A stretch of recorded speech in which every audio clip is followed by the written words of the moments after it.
KTSSM이 장착된 천무 다연장 로켓, 미국 M142 하이마스를 제치고 아랍에미리트에 큰 관심을 얻게 된 이유는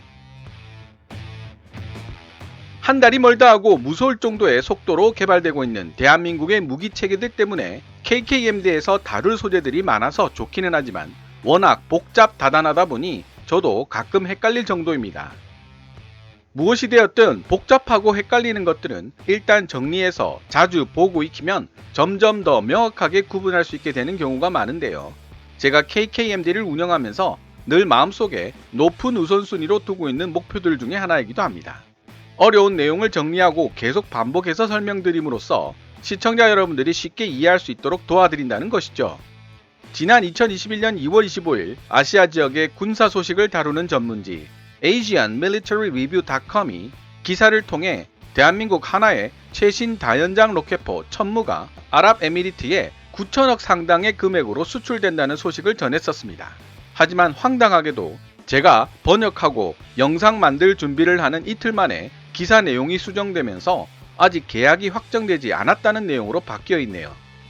정말 아쉬운 일이지만 이왕 자료 조사를 한 김에 2017년부터 꾸준하게 천무 다연장 로켓을 수입할 첫 번째 나라로 지목되어 왔던 아랍에미리트가 왜 미국에서 수입한 로키드 마틴의 고속기동용 포병 로켓 시스템 하이마스를 놔두고서 대한민국 육군의 천무에 큰 관심을 보이고 있는지 그 배경에 대한 이야기를 해보고자 합니다.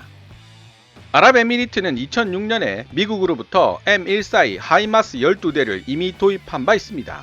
M142 하이마스를 간단하게 살펴보면 미 육군이 주력으로 사용했던 다연장 로켓포 M270A1은 궤도형인 만큼 장거리를 이동하는 능력에 한계가 있었고 너무 크고 무거워서 C130 전술수송기에 탑재할 수가 없었습니다.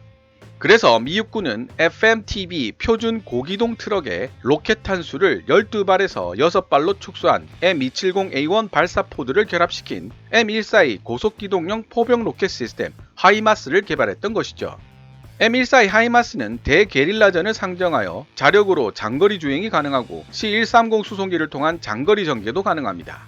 M142 하이마스는 현재 미 육군과 해병대의 주력으로 사용되고 있습니다. 그런데 왜 아랍에미리트는 천무 다연장 로켓포를 추가로 원하고 있을까요? 오늘 영상의 주요 포인트 중에 하나라고 볼 수 있겠습니다. 또 하나 오늘 영상에서 소개해 드릴 부분은 현무2 탄도미사일과 한국형 전술지대지 유도미사일 KTSSM 사이에 어떤 차이가 있을까라는 의문입니다. 특히 현무2A 탄도미사일의 경우 사정거리가 300km 내외이고 KTSSM은 290km 정도이기 때문에 큰 차이가 보이지도 않습니다. 해외 기사 번역을 마치고 나면 이 부분에 대해서도 설명드린 후에 영상을 마무리 짓도록 하겠습니다. 그럼 지난 2021년 2월 25일 아시아 지역의 군사 소식을 다루는 전문지 AsianMilitaryReview.com에 의해 게재된 기사를 먼저 번역해본 이후 이야기를 이어나가 보도록 하겠습니다. 해외 기사 원문은 노란색 글자로 표시됩니다. 아랍에미리트 정부는 줄곧 대한민국의 하나디펜스가 제작한 천무 다연장 자주 로켓포와 관련 군수 물품에 대해 큰 관심을 보여왔다. 2021년 아랍에미리트의 수도 아부다비에서 열린 국제 방산 전람회에서 한화와 아랍에미리트 정부 사이에 정식으로 계약이 체결되었다는 소식이 한때 들려왔으나 한화는 나중에 이를 부인했다.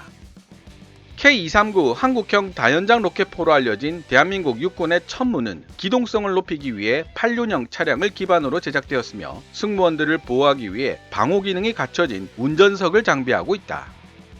K239 천무 발사대에는 한 쌍의 후방 장착 포드가 장비되어 있는데 이 포드 각각에는 최대 사거리가 80km에 달하고 60cm 이상의 콘크리트로 방어된 벙커나 건물 등을 파괴할 수 있는 고폭탄두로 무장한 239mm 유도 로켓탄 6발이 들어있다. 이 외에도 다양한 탄약 체계를 사용한 신형 로켓포드를 빠르게 장전할 수 있는 붐, 막대형 로딩 시스템도 천무의 특징이다. 구형 구룡 다연장 로켓포에서 사용되던 130mm K30, K33 무유도 로켓탄을 한 포드에 20발씩 총 40발 장전하여 30에서 36km 떨어져 있는 표적과 교전할 수 있을 뿐만 아니라 400mm 구경의 탄도미사일을 한 개 포드에 2발씩 총 4발을 장전할 수 있으며 600mm 구경의 한국형 전술지대지 유도탄 KT-SSM도 한 개 포드에 한 발씩 총 2발을 운용할 수 있다. KT-SSM은 북한의 갱도 진지를 파괴하기 위해 개발된 탄도미사일로 최대 사정거리가 290km에 달한다. 대한민국 정부기관 국방기술품질원에 따르면 대한민국 육군은 2015년부터 천무 시스템을 실전에 배치해왔으며 최종적으로 두산이 만든 K136 구룡 130mm 36연발 무유도 로켓 시스템을 대체할 것으로 예상되고 있다. 국방기술품질원은 또한 천무 다연장 로켓포가 록히드 마틴이 제작한 M270 MLRS와 고속기동용 포병 로켓 시스템 하이마스에 의해 사용되는 227mm 무유도 로켓도 함께 발사할 수 있다고 언급했다. 하나디펜스는 천무 다연장 로켓포 외에도 에스토니아, 핀란드, 인도, 노르웨이 등에 수출한 K9 썬더 155mm 자주포로 세간의 주목을 끌기도 했다. 좀 더 최근인 2020년 9월에는 하나디펜스 호주가 호주 육군의 30대의 AS9 헌츠맨 자주포와 15대의 K10 탄약 보급 장갑차를 공급할 업체로 선정되기도 했다. 지금까지 2021년 2월 25일 아시아 지역의 군사 소식을 다루는 전문지 AsianMilitaryReview.com에 게재된 기사를 번역해 보았습니다. 기사 내용은 간단하지만 영상 초반에 설명드린 바와 같이 아랍에미리트가 미국에서 도입한 록히드 마틴의 고속기동용 포병 로켓 시스템 하이마스를 놔두고 왜 대한민국 육군의 천무에 큰 관심을 가지고 있는지 그 속내를 분석해보면 의외로 흥미로운 이야기들이 많습니다. 먼저 아랍에미리트의 국내 사정을 살펴봅시다. 이슬람 2대 분파 중 상대적 소수파인 시아파에 속하는 후티 반군이 2014년에 예멘 대부분을 장악함에 따라 예멘과 국경을 접하고 있던 수니파 국가의 리더격인 사우디아라비아와 아랍에미리트도 예멘 내전에 개입하게 됩니다. 사우디아라비아는 미 육군의 주력 전차 A1, A2 에이브럼스를, 아랍에미리트는 프랑스 육군의 주력 전차 르클레르 전차를 투입했고 AH-64D 아파치 등 최신 무기로 중무장하고 있는 1만 명 이상의 지상군도 예멘으로 진격시켰습니다. 그러나 후티 반군은 동굴 진지 등에 탄도미사일과 로켓포 등을 숨겨놓고 치고 빠지는 게릴라 전술을 구사하며 사우디아라비아와 아랍에미리트가 포함된 수니파 연합군을 괴롭혔죠. 게다가 후티 반군에는 이라크 전장에서 미군을 상대로 수많은 전투를 경험하고 철저하게 단련된 다수의 시아파 전사들이 함께하고 있었습니다. 시아파의 맹주 이란의 후원을 받으면서 말이죠. 동굴을 활용하는 후티 반군의 게릴라 전술은 매복하여 적을 공격하고 적의 전폭기가 날아오기 전에 재빨리 동굴 진지로 회피하는 북한군의 갱도 진지 전술과 거의 흡사하다고 볼 수 있습니다.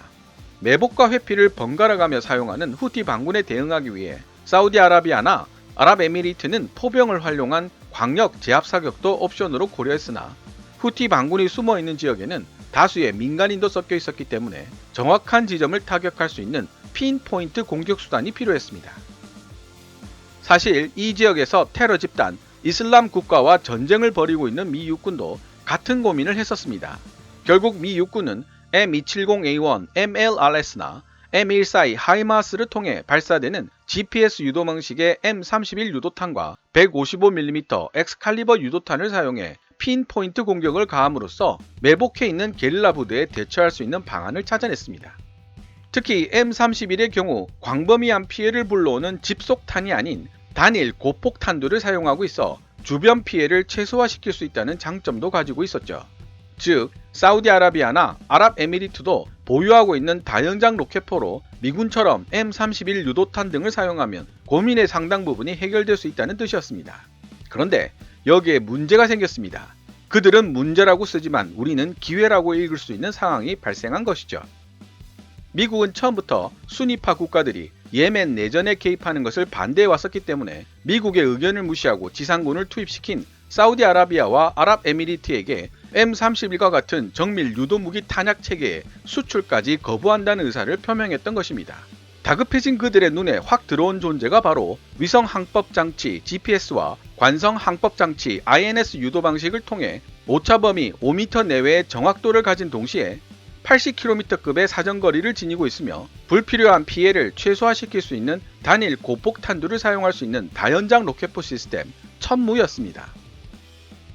대한민국 하나디펜스가 개발한 천무 GPS 유도탄은 민수용 GPS와 러시아 글로나스 항법 장치를 사용하고 있으므로 미국의 수출 거부권으로부터도 자유로우며 상당한 수준의 GPS 제밍 대응 능력을 갖추고 있다는 평가를 받고 있습니다. 게다가 천무는 미 육군의 고속기동용 포병 로켓 시스템 하이마스에 비해 더 높은 화력을 지니고 있습니다. M142 하이마스는 고속기동과 공중수송을 위해 M270A1의 발사포드 용량을 반으로 잘라버렸기 때문이죠. 개인적으로는 아랍에미리트가 천무를 선택하게 된 가장 결정적인 배경에는 바로 한국형 전술지대지 유도무기 KT-SSM이 있다고 분석하고 있습니다. 천무가 운용하고 있는 239mm 유도 로켓으로도 동굴 진지 깊숙이 무기를 숨겨두고 게릴라전을 벌이는 후티 반군에 제대로 대응하기가 어려웠기 때문입니다.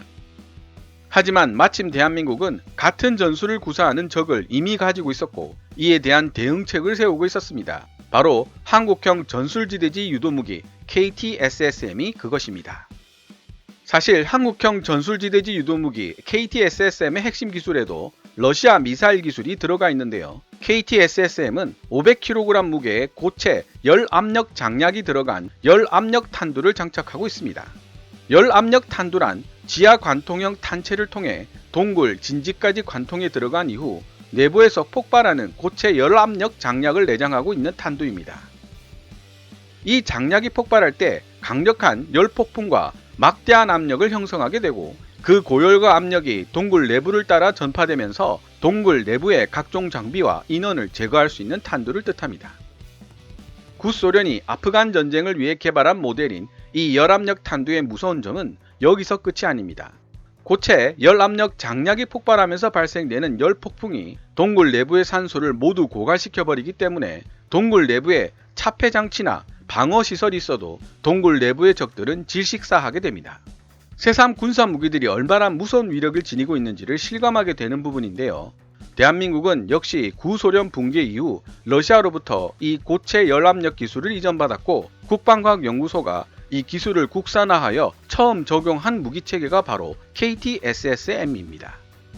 아랍에미리트는 하나디펜스로부터 북한의 방사포가 숨겨진 갱도진지를 파괴하기 위해 개발된 전술지대지 유도무기 KT-SSM에 대한 설명을 듣자마자 K239 천무를 도입할 테니 천무에 KT-SSM을 꼭 통합해달라고 요청했을 정도로 높은 관심을 보였습니다. 그도 그럴 것이 지금 아랍에미리트에게 딱 필요한 기능과 성능을 모두 갖추고 있었으니까요.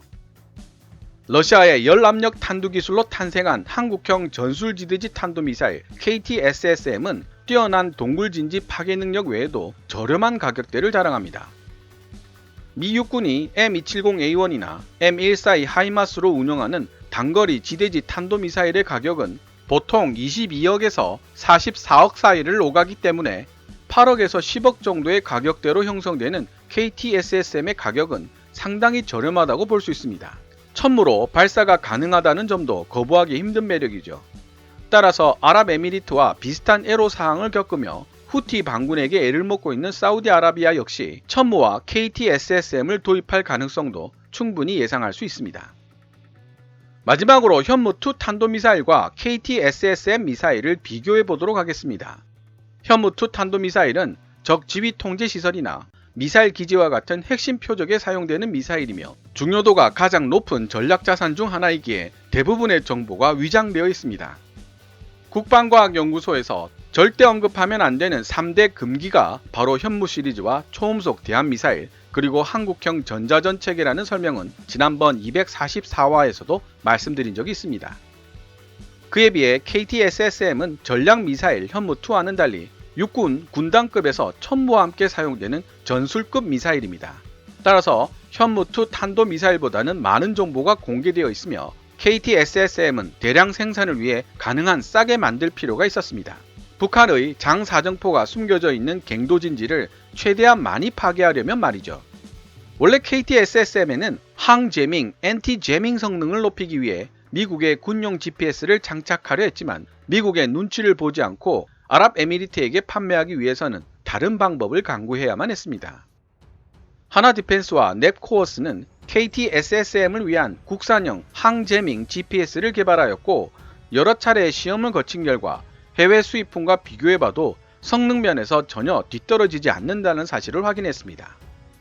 국산형 항제밍 GPS 기술 개발로 KT-SSM을 비롯한 다양한 한국형 무기 체계들을 미국의 수출 통제 걱정 없이 수출할 수 있는 길이 새로이 열린 것입니다.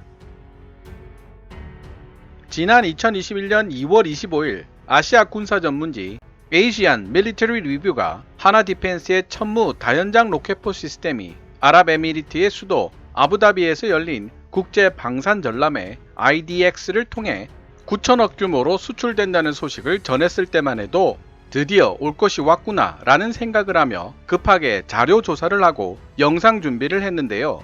2월 28일 기사 확인을 위해 다시 접속해 봤더니 급하게 아직 계약이 성립되지 않았다고 내용이 수정되어 있었습니다. 아직까지도 아쉬운 마음이 가득하지만 곧 좋은 소식으로 시청자 여러분들과 다시 만나 뵙게 될 것이라 믿어 의심치 않습니다. 오늘 KKMD에서 준비한 내용은 여기까지입니다. 좋아요와 구독 그리고 광고 시청은 제작자에게 큰 힘이 됩니다. KKMD 유료 커뮤니티 채널 멤버로 가입해 주시면 조금 더 빠른 영상 시청이 가능하고 영상 제작 후원도 하실 수 있습니다. 지금까지 시청해 주셔서 감사합니다. Kevin's Military Channel KKMD